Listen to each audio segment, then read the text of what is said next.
Good morning. Thank you for joining us. Some 408 days ago, we stood before you to bring the public's attention to the growing number of COVID-19 cases in Central Virginia and to ask the public's assistance in stemming the tide of the virus. We stand before you today with the same request, only we feel that we are in a much more critical position than we were back in August of 2020.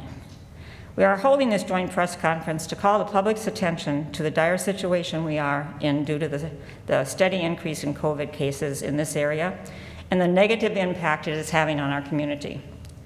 Recent reports indicate that Lynchburg is third in the Commonwealth in terms of positive COVID cases reported daily, only behind the much larger populations of Virginia Beach and Fairfax County. This is very, very disturbing news. Joining us this morning is Kaylee Anderson, epidemiologist with Central Virginia Health District, Dr. Michael Elliott, and Dr. Chris Lewis with Centra, Lynchburg Superintendent Dr. Crystal Edwards, and our Fire Chief, Greg Wormser. After they have spoken, we will open it up for questions. I call Kaylee Anderson.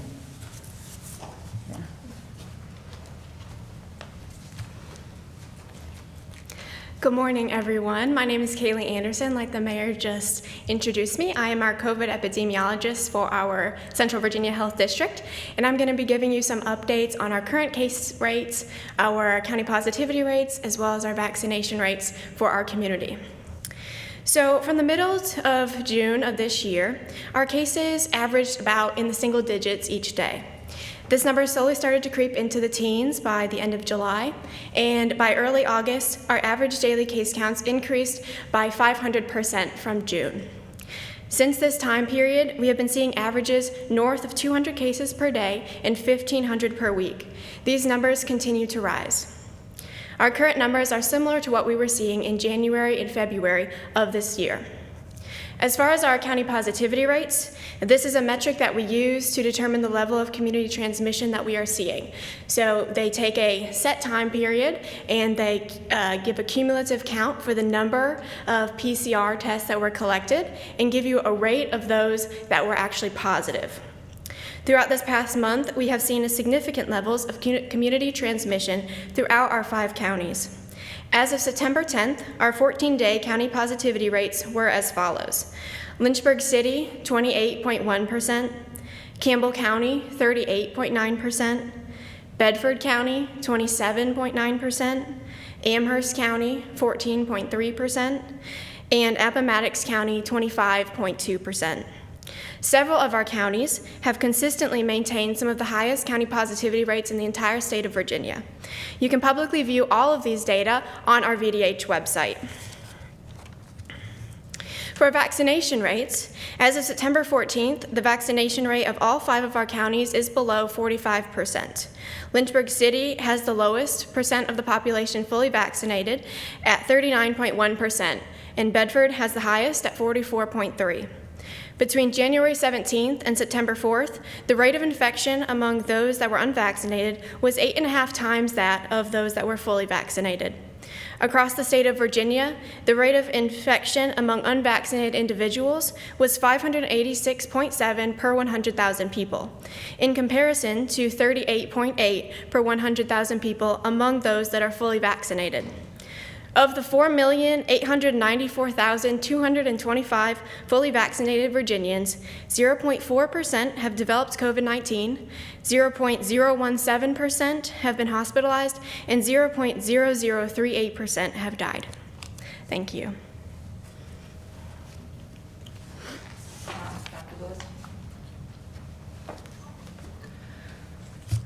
Good morning. I'm Dr. Chris Lewis. I'm the Chief Clinical Officer for Centra, and I'm going to be talking about what we're seeing in the hospital itself. And unfortunately, it does link very closely what Ms. Anderson to the facts that Ms. Anderson just gave in terms of the high community rate of spread of COVID. We are seeing that translate into high hospitalizations of patients with COVID. Current state, as of this morning, we had 101 COVID patients in Lynchburg at Lynchburg General. And that is important because we are a 330-bed facility. in standard times, and so we are approaching almost a third of our beds being used for COVID patients, which has significant impact for our healthcare. Of those 101, 20 of those patients are ICU level, so the sickest of the sick, and of those 18, a full 18, almost all of them are intubated. We have 2 mothers who are COVID positive, and we have monitored 2 infants that were born of those mothers. Fortunately, this morning they've come back COVID negative. The moms are doing okay, but we're watching them closely. This is challenging because the rate of admissions continues to increase. Over the last almost 2 weeks, we've been admitting between 10 and 20 COVID positive patients every day. Another increase that we're seeing is unfortunately the death rate of patients dying in our hospitals of COVID. In September, we had 35 total deaths. I'm sorry, in August, we had 35 total deaths. In September, as of today, only halfway through the month, we're already at 26 deaths from COVID. That rate is increasing, and given the high level of ICU care we're giving to the most critically ill patients, we expect that rate to rise, to continue. This directly impacts the care that we're able to give to both COVID patients, but also other patients who are coming for other healthcare issues. For example, in fall of last year, we built a COVID ICU expecting that we were going to be needing to take care of more critical care patients. That is an 18-bed ICU.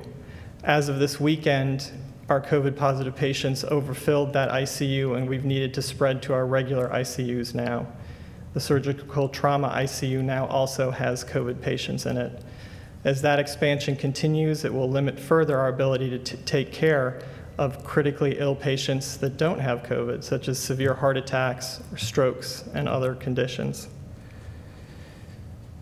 We also are seeing our hospital at very high capacity in terms of taking care of patients.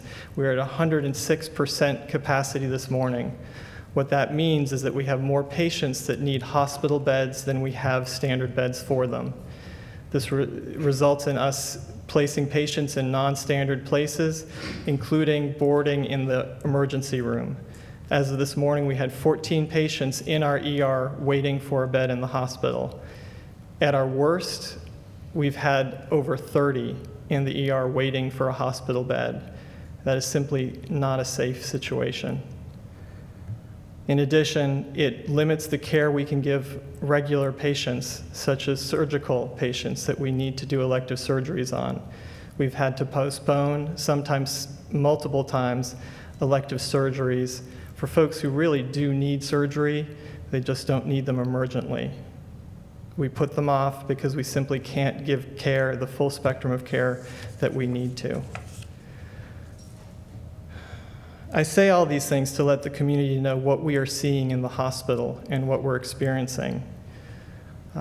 Centra and our hospital here, we can never shut our doors. We are the healthcare providers of inpatient care and critical care for our community. They will always stay open. However, this makes our job harder and harder to give the care we need to. Particularly, it makes it harder and harder for our frontline caregivers, the nurses and the physicians, and everybody that's touching patients to deliver the care that they want to desperately give to this community.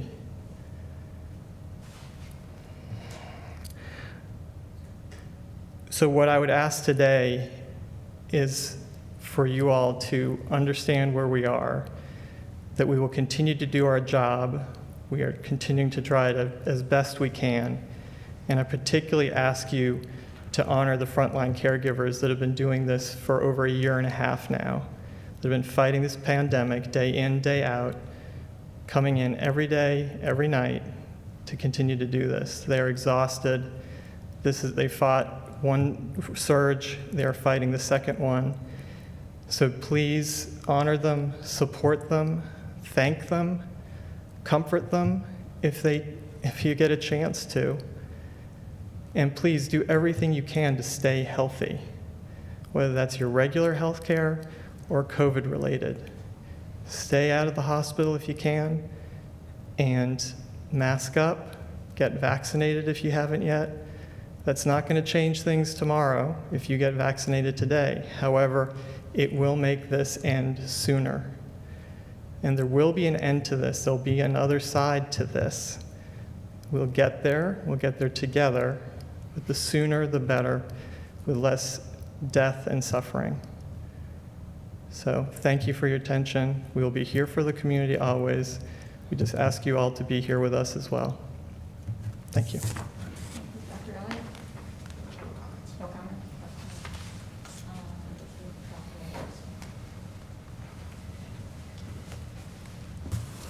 Good morning, everyone. I am Crystal Edwards, Lynchburg City Schools Superintendent, and I would just like to thank everyone for having this press conference today. I'm going to talk to you about how COVID is affecting our schools and what's different this year than where we were last year. So first, let me start with a thank you. Thank you to my students. Thank you to my staff, families, visitors to our buildings, and everyone who has been wearing a mask over your mouth and nose consistently and faithfully. Thank you to those who could get vaccinated, who did get vaccinated. Thank you to those who continue to get vaccinated. Every little bit helps to protect our children. And let me remind you that our children, 12 and under, still don't have an opportunity to be vaccinated. So as the adults, the caretakers of those kids in the building, we have to do everything we can to keep our children safe. We're also trying to keep schools open for in-person learning 5 days a week. We can't do that without this community's help. We are seeing COVID cases increase in our schools. Let me give you some stats.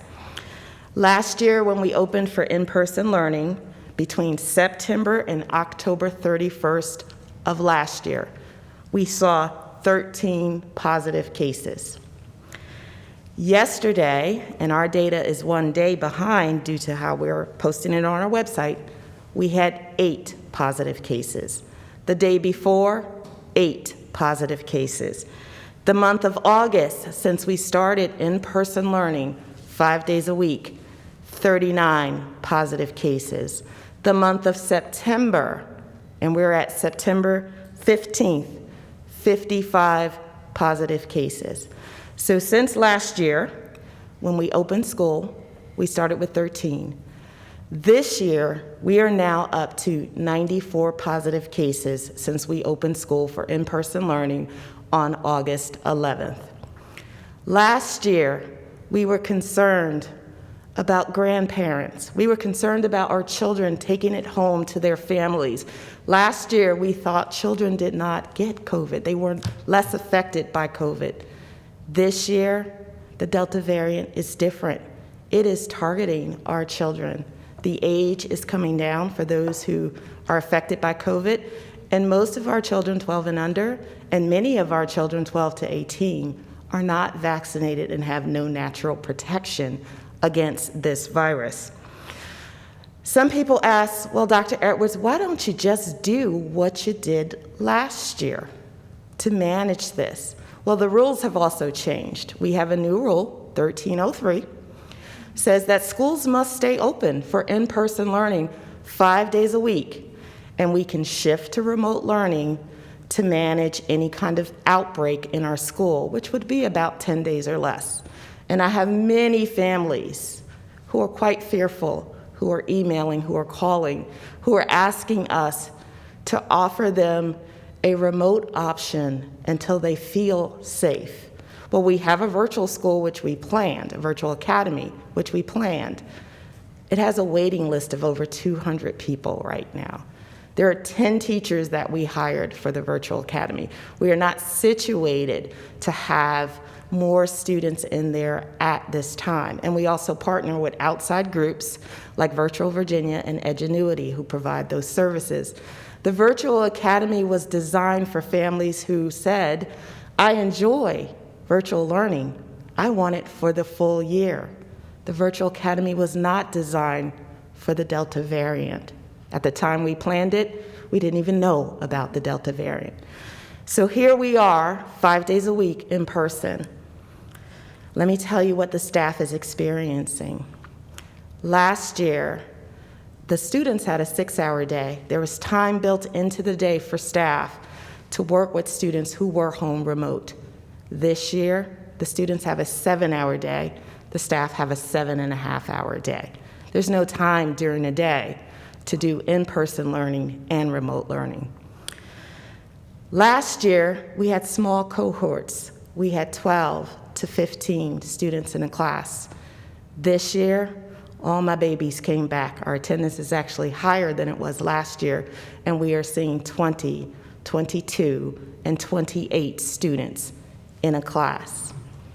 Those students have come back, many of whom have had some trauma, have experienced how COVID has impacted their lives, and they're bringing all of that to the classroom.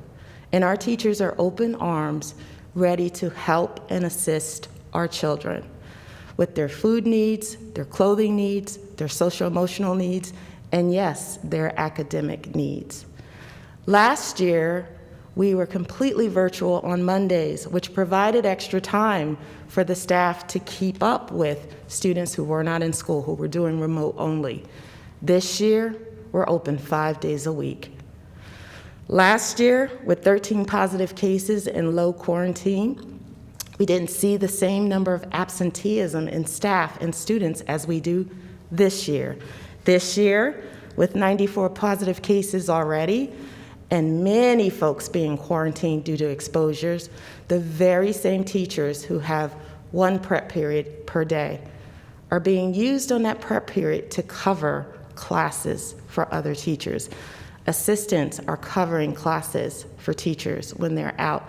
Administrators are covering classes. Downtown central office administrators are in buildings covering classes in an effort to keep our schools open 5 days a week for our children. So I beg you, as school superintendent, and education being our primary function, and this is a health crisis. Our staff, like the first care health workers in the hospitals, they're exhausted, they're overwhelmed, they're tired. They're caring for our kids, giving them as much love and support as they can during the day, and then they're going home at night calling families because they're contact tracing, because they're notifying, because they're making sure that students have what they need.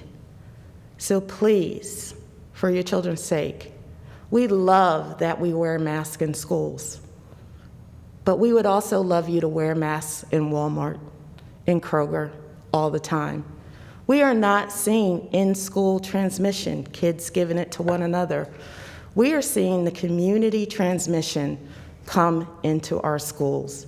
And if we don't get community transmission under control, we will not be able to keep our schools open 5 days a week for all of our students.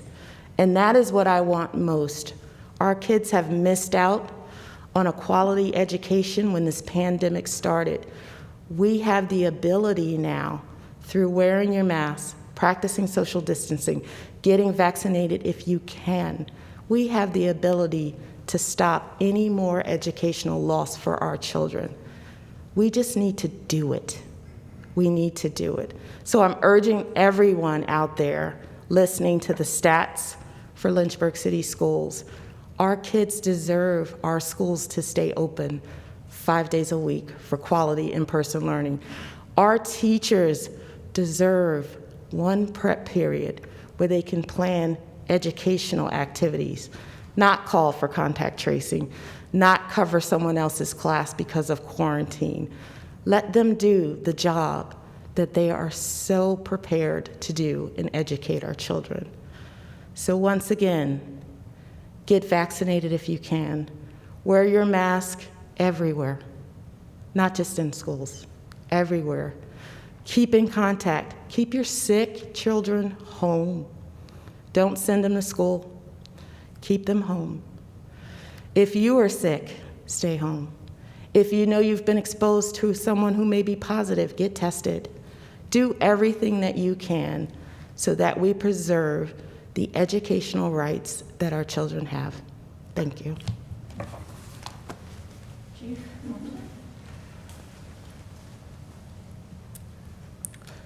Good morning, everyone. Greg Worms, I'm the fire chief, and first want to say thank you to the wonderful team that is here with me today, because without these folks and without many of you that are in the audience, we couldn't do a lot of the things that we do every day to make this city and this community and our region better. A couple of things that I wanted to mention to you really relates to vaccines, but I think I'd echo what Dr. Edwards and some others have already said, and that is this is about community transmission. We have a number of city employees, school employees who are vaccinated, a large number. And while we want that number to continue to grow, our challenge is this. We're not sharing COVID amongst ourselves. We're getting it from our community. And that is reflective in what Kayla Anderson said from the Department of Health. We do not have enough people that are vaccinated. So it's important that we make this plea today to our community to get vaccinated, and there are vaccines available. You know, our employees that work at the fire department, the employees that you've heard Dr. Lewis talk about at Centra, they are the front line of what's going on, and we are tired. But we are here every day, and we will continue to be here every day, regardless of how tired we are and regardless of the situation, and I'm thankful for our employees. Internally, we have double the amount of employees in the city today that have COVID than we did last week. Overwhelmingly, the employees that are getting sick and the community that's getting sick, they're not vaccinated. And so we want to urge people to remember that we are there, we are here as a fire department to be vaccinated. And we're incredibly thankful for Ms. Anderson's team at the Department of Health and our partnership with them. We continue to have outreach programs through our department, throughout our region and throughout our city. There are a number of ways that you can get in contact with our outreach coordinator in order to schedule vaccines for your business at your location. We will come to you, and we make it super simple. And we are happy to do that. And that number is 455-5889. That gets you right in contact with our outreach coordinator, and we can come to your facility and vaccinate your staff who want to be vaccinated. This is super important. We want people to reach out to us. We have a number of vaccine locations set up throughout our community at the end of this week in several businesses. We also do this throughout the region, so this is not something that's just for the city of Lynchburg. We certainly go to the surrounding counties, as Ms. Anderson from the Department of Health has already mentioned, but we want people to reach out to us. We do continue to provide those vaccines. As a matter of fact, just last week, we gave 230 vaccines. And while that doesn't seem like a lot when you compare it to the fact that several months ago we were giving 1,500 a day at our mass vaccine site, 230 is a good step. But we need to continue that. We need those 230 to tell their friends. And guess what? That doubles. Now we're 460. And then that doubles. And I won't do math because I'm a fire chief, but I'll rely on the educators in the room to help me with that number. So the last thing I would leave you with is this, something that Dr. Lewis touched on. We encourage you to call 911 if you have an emergency, but we want it to be an emergency because they are challenged at Centra with accepting the workload that we bring them every day and that our county partners bring them every day. Be sure as a community that if you need to go to the hospital, it's an emergency. You know if it's an emergency. You know better than anybody else whether it's an emergency. But if you can find an alternative method through one of their urgent care centers or one of the other private physicians that are in the area, your primary care doctor, we encourage you to do that because they are challenged at Centra with the influx of patients. Thank you very much. Well, this is stunning information. Thank you all for your comments and bringing us up to date. Before I open up the floor for questions, I just want to encourage everyone to please get vaccinated. If you already are, we encourage you to continue to wear your mask, observe social distance, wash your hands often. Every life is important. Let's each value that and do our part to stop the spread. Thank you. And before I open up for questions, I just want to mention that our city manager, Winter Benda, is here this morning with us. Thank you very much. And now we'll open up for questions. Are there any questions? I have a question for you guys. I'm just wondering if you guys are trying to really encourage businesses to wear masks. How can you guys do that from the city standpoint? How can you guys, really get down to businesses and hope that they encourage mask wearing there? Dr. Edwards put it best. I think she had mentioned Walmart. We all go to Walmart. So it's to the degree that we, by example, we changed our posture. We, even for those that are vaccinated, have returned to wearing masks inside public buildings. We're recommending it to the public. So it's simply by example. Any others? You said that the majority of city workers are vaccinated. Can you tell us how many aren't? And is the city thinking about requiring vaccines for city workers? So currently, there's more than 50% of the city workforce is vaccinated, and at this time, there's not a particular move towards mandatory vaccines for all city employees. However, I will state that in with the recent FDA approval, we have seen a number of city employees coming forward who do want to be vaccinated now that the FDA has approved the vaccine fully. You mentioned that the number of positive COVID cases in the past week or so had doubled. Can you give specifics on those numbers? So we currently have 14 people in the city workforce that are positive. Anyone else? Dr. Edwards, you mentioned that you all can't go virtual because of that rule 1303, I think you said. I mean, is there any push or will there be a move to try to have that changed on the state level?